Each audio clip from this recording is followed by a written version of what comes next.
8 पौराणिक बच्चों की कहानियाँ जिन्होंने बचपन में ही कर दिए थे महान कार्य। हमारे धर्म ग्रंथों में ऐसे अनेक बच्चों के बारे में बताया गया है जिन्होंने कम उम्र में ही कुछ ऐसे काम किए जिन्हें करना किसी के बस में नहीं था, लेकिन अपनी ईमानदारी, निष्ठा व समर्पण के बल पर उन्होंने मुश्किल काम भी बहुत आसानी से कर दिए। आज हम आपको 8 ऐसे ही बच्चों के बारे में बता रहे हैं। नंबर 1, बालक ध्रुव। बालक ध्रुव की कथा का वर्णन श्रीमद् भागवत में मिलता है। उसके अनुसार ध्रुव के पिता का नाम उत्तानपाद था। उनकी 2 पत्नियां थीं, सुनीति और सुरुचि। ध्रुव सुनीति के पुत्र थे। एक बार सुरुचि ने बालक ध्रुव को यह कहकर राजा उत्तानपाद की गोद से उतार दिया कि मेरे गर्भ से पैदा होने वाला ही गोद और सिंहासन का अधिकारी है। बालक ध्रुव रोते हुए अपनी माँ सुनीति के पास पहुँचे। माँ ने उन्हें भगवान की भक्ति के माध्यम से ही लोक परलोक के सुख पाने का रास्ता सुझाया।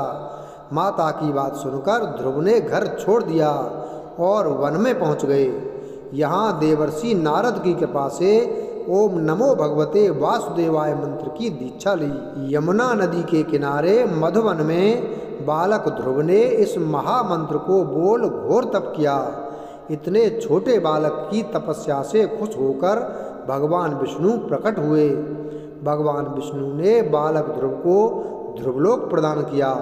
आकाश में दिखाई देने वाला ध्रुव तारा बालक ध्रुव का ही प्रतीक है। नंबर 2, गुरु भक्त आरुणि। महाभारत के अनुसार आयोधधौम्य नाम के एक ऋषि थे। उनके एक शिष्य का नाम आरुणि था। वह पांचाल देश का रहने वाला था। आरुणि अपने गुरु की हर आज्ञा का पालन करता था। एक दिन गुरुजी ने उसे खेत की मेड़ बांधने के लिए भेजा। गुरु की आज्ञा से आरुणि खेत पर गया और मेड़ बांधने का प्रयास करने लगा। काफ़ी प्रयत्न करने के बाद भी जब वह खेत की मेड़ नहीं बांध पाया तो मेड़ के स्थान पर वह स्वयं लेट गया ताकि पानी खेत के अंदर ना आ सके। जब बहुत देर तक आरुणि आश्रम नहीं लौटा तो उसके गुरु अपने अन्य शिष्यों के साथ उसे ढूंढते हुए खेत तक आ गए। यहाँ आकर उन्होंने आरुणि को आवाज़ लगाई। गुरु की आवाज़ सुनकर आरुणि उठकर खड़ा हो गया। जब उसने पूरी बात अपने गुरु को बताई तो आरुणि की गुरु भक्ति देखकर गुरु आयोधधौम्य बहुत प्रसन्न हुए और उसे सारे वेद और धर्मशास्त्रों का ज्ञान हो जाने का आशीर्वाद दिया। नंबर 3, परम ज्ञानी अष्टावक्र। प्राचीन काल में कहोड नामक एक ब्राह्मण थे। उनकी पत्नी का नाम सुजाता था। समय आने पर सुजाता गर्भवती हुई। एक दिन जब कहोड वेद पाठ कर रहे थे तभी सुजाता के गर्भ में स्थित शिशु बोला, पिताजी आप रात भर वेद पाठ करते हैं किंतु वह ठीक से नहीं होता। गर्भस्थ शिशु के इस प्रकार कहने पर कहोड क्रोधित होकर बोले कि तू पेट में ही ऐसी टेढ़ी मेढ़ी बातें करता है, इसलिए तू 8 स्थानों से टेढ़ा उत्पन्न होगा। इस घटना के कुछ दिन बाद कहोड राजा जनक के पास धन की इच्छा से गए। वहाँ बंदी नामक विद्वान से वे शास्त्रार्थ में हार गए। नियमानुसार उन्हें जल में डुबा दिया गया। कुछ दिनों बाद अष्टावक्र का जन्म हुआ किंतु उनकी माता ने उन्हें कुछ नहीं बताया। जब अष्टावक्र 12 वर्ष के हुए तब एक दिन उन्होंने अपनी माता से पिता के बारे में पूछा। तब माता ने उन्हें पूरी बात सच सच बता दी। अष्टावक्र भी राजा जनक के दरबार में शास्त्रार्थ करने के लिए गए। यहाँ अष्टावक्र और बंदी के बीच शास्त्रार्थ हुआ जिसमें अष्टावक्र ने उसे पराजित कर दिया। अष्टावक्र ने राजा से कहा कि बंदी को भी नियमानुसार जल में डुबा देना चाहिए। तब बंदी ने बताया कि वह जल के स्वामी वरुण देव का पुत्र है। उसने जितने भी विद्वानों को शास्त्रार्थ में हराकर जल में डुबाया है वे सभी वरुण लोक में हैं। उसी समय जल में डूबे हुए सभी ब्राह्मण पुनः बाहर आ गए। अष्टावक्र के पिता कहोड भी जल से निकल आए। अष्टावक्र के विषय में जानकर उन्हें बहुत प्रसन्नता हुई और पिता के आशीर्वाद से अष्टावक्र का शरीर सीधा हो गया। नंबर 4, आस्तिक। महाभारत के अनुसार आस्तिक ने ही राजा जन्मेजय के सर्प यज्ञ को रुकवाया था। आस्तिक के पिता जरत्कारु ऋषि थे और उनकी माता का नाम भी जरत्कारु था। आस्तिक की माता नागराज वासुकी की बहन थी। जब राजा जन्मेजय को पता चला कि उनके पिता की मृत्यु तक्षक नाग द्वारा काटने पर हुई थी, तो उन्होंने सर्प यज्ञ करने का निर्णय लिया। उस यज्ञ में दूर दूर से भयानक सर्प आकर गिरने लगे। जब यह बात नागराज वासुकी को पता चली, तो उन्होंने आस्तिक से इस यज्ञ को रोकने के लिए निवेदन किया। आस्तिक यज्ञ स्थल पर जाकर ज्ञान की बातें करने लगे, जिसे सुनकर राजा जन्मेजय बहुत प्रसन्न हुए। जन्मेजय ने आस्तिक को वरदान मांगने के लिए कहा। तब आस्तिक ने राजा से सर्प यज्ञ बंद करने के लिए निवेदन किया। राजा जन्मेजय ने पहले तो ऐसा करने से इनकार कर दिया, लेकिन बाद में वहां उपस्थित ब्राह्मणों के कहने पर उन्होंने सर्प यज्ञ को रोक दिया और आस्तिक की प्रशंसा की। नंबर 5, भक्त प्रहलाद। बालक प्रहलाद की कथा का वर्णन श्रीमद् भागवत में मिलता है। प्रहलाद के पिता हिरण्यकश्यप दैत्यों के राजा थे। वह भगवान विष्णु को अपना शत्रु मानता था, परंतु प्रहलाद भगवान विष्णु के परम भक्त थे। जब यह बात हिरण्यकशिपु को पता चली, तो उसने प्रहलाद पर अनेक अत्याचार किए, लेकिन फिर भी प्रहलाद की ईश्वर भक्ति कम न हुई। अंत में स्वयं भगवान विष्णु प्रहलाद की रक्षा के लिए नरसिंह अवतार लेकर प्रकट हुए। नरसिंह भगवान ने हिरण्यकशिपु का वध कर दिया और प्रहलाद को अपनी गोद में बैठाकर प्रेम किया। नंबर 6, गुरु भक्त उपमन्यु। गुरु आयोधधौम्य के एक शिष्य का नाम उपमन्यु था। वह बड़ा गुरु भक्त था। गुरु की आज्ञा से वह रोज गाय चराने जाता था। एक दिन गुरु ने उससे पूछा कि तुम अन्य शिष्यों से मोटे और बलवान दिख रहे हो, तुम क्या खाते हो?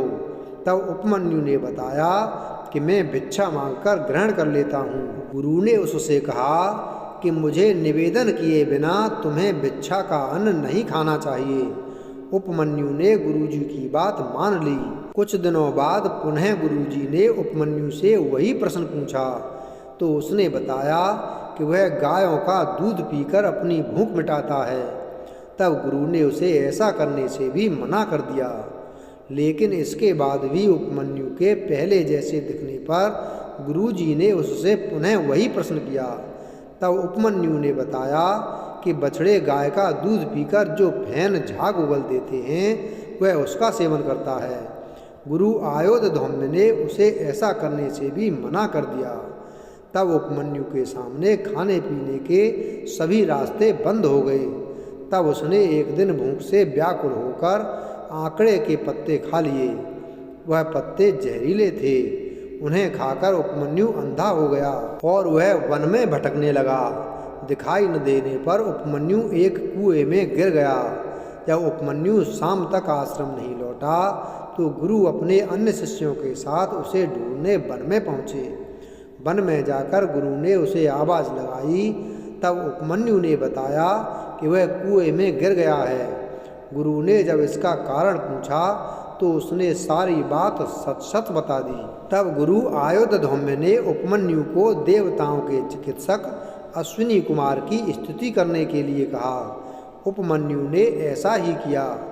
स्तुति से प्रसन्न होकर अश्विनी कुमार प्रकट हुए और उपमन्यु को एक फल देकर बोले, इसे खाने से तुम पहले की तरह स्वस्थ हो जाओगे। उपमन्यु ने कहा कि बिना अपने गुरु को निवेदन किए मैं यह फल नहीं खा सकता। उपमन्यु की गुरु भक्ति से प्रसन्न होकर अश्विनी कुमार ने उसे पुनः पहले की तरह स्वस्थ होने का वरदान दिया, जिससे उसकी आँखों की रोशनी पुनः लौट आई। गुरु के आशीर्वाद से उसे सारे वेद और धर्मशास्त्रों का ज्ञान हो गया। नंबर 7, मार्कंडेय ऋषि। धर्म ग्रंथों के अनुसार मार्कंडेय ऋषि अमर हैं। 8 अमर लोगों में मार्कंडेय ऋषि का नाम भी आता है। इनके पिता मरकंडू ऋषि थे। जब मरकंडू ऋषि को कोई संतान नहीं हुई तो उन्होंने अपनी पत्नी के साथ भगवान शिव की आराधना की। उनकी तपस्या से प्रकट हुए भगवान शिव ने उनसे पूछा कि वे गुणहीन दीर्घायु पुत्र चाहते हैं या गुणवान 16 साल का अल्पायु पुत्र। तब मरकंडू ऋषि ने कहा कि उन्हें अल्पायु लेकिन गुणी पुत्र चाहिए। भगवान शिव ने उन्हें ये वरदान दे दिया। जब मार्कंडेय ऋषि 16 वर्ष के होने वाले थे तब उन्हें ये बात अपनी माता द्वारा पता चली। अपनी मृत्यु के बारे में जानकर वे विचलित नहीं हुए और शिव भक्ति में लीन हो गए।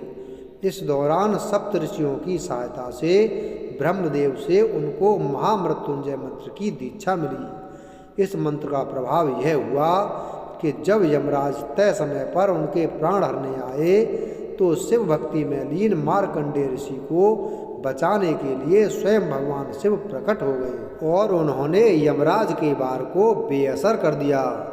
बालक मार्कंडेय की भक्ति देखकर भगवान शिव ने उन्हें अमर होने का वरदान दिया। नंबर 8, गुरु भक्त एकलव्य। एकलव्य की कथा का वर्णन महाभारत में मिलता है। उसके अनुसार एकलव्य निषादराज हिरण्यधनु का पुत्र था। वह गुरु द्रोणाचार्य के पास धनुर्विद्या सीखने गया था, लेकिन राजवंश का न होने के कारण द्रोणाचार्य ने उसे धनुर्विद्या सिखाने से मना कर दिया। तब एकलव्य ने द्रोणाचार्य की एक प्रतिमा बनाई और उसे ही गुरु मानकर धनुर्विद्या का अभ्यास करने लगा। एक बार गुरु द्रोणाचार्य के साथ सभी राजकुमार शिकार के लिए वन में गए। उस वन में एकलव्य अभ्यास कर रहा था। अभ्यास के दौरान कुत्ते के भौंकने पर एकलव्य ने अपने बाणों से कुत्ते का मुंह बंद कर दिया। जब द्रोणाचार्य व राजकुमारों ने कुत्ते को इस हाल में देखा तो वे उस धनुर्धर को ढूंढने लगे जिसने इतनी कुशलता से बाण चलाए थे। एकलव्य को ढूंढने पर द्रोणाचार्य ने उससे उसके गुरु के बारे में पूछा। एकलव्य ने बताया कि उसने प्रतिमा के रूप में ही द्रोणाचार्य को अपना गुरु माना है। तब गुरु द्रोणाचार्य ने गुरु दक्षिणा के रूप में एकलव्य से दाहिने हाथ का अंगूठा मांग लिया। एकलव्य ने बिना कुछ सोचे अपना अंगूठा द्रोणाचार्य को दे दिया।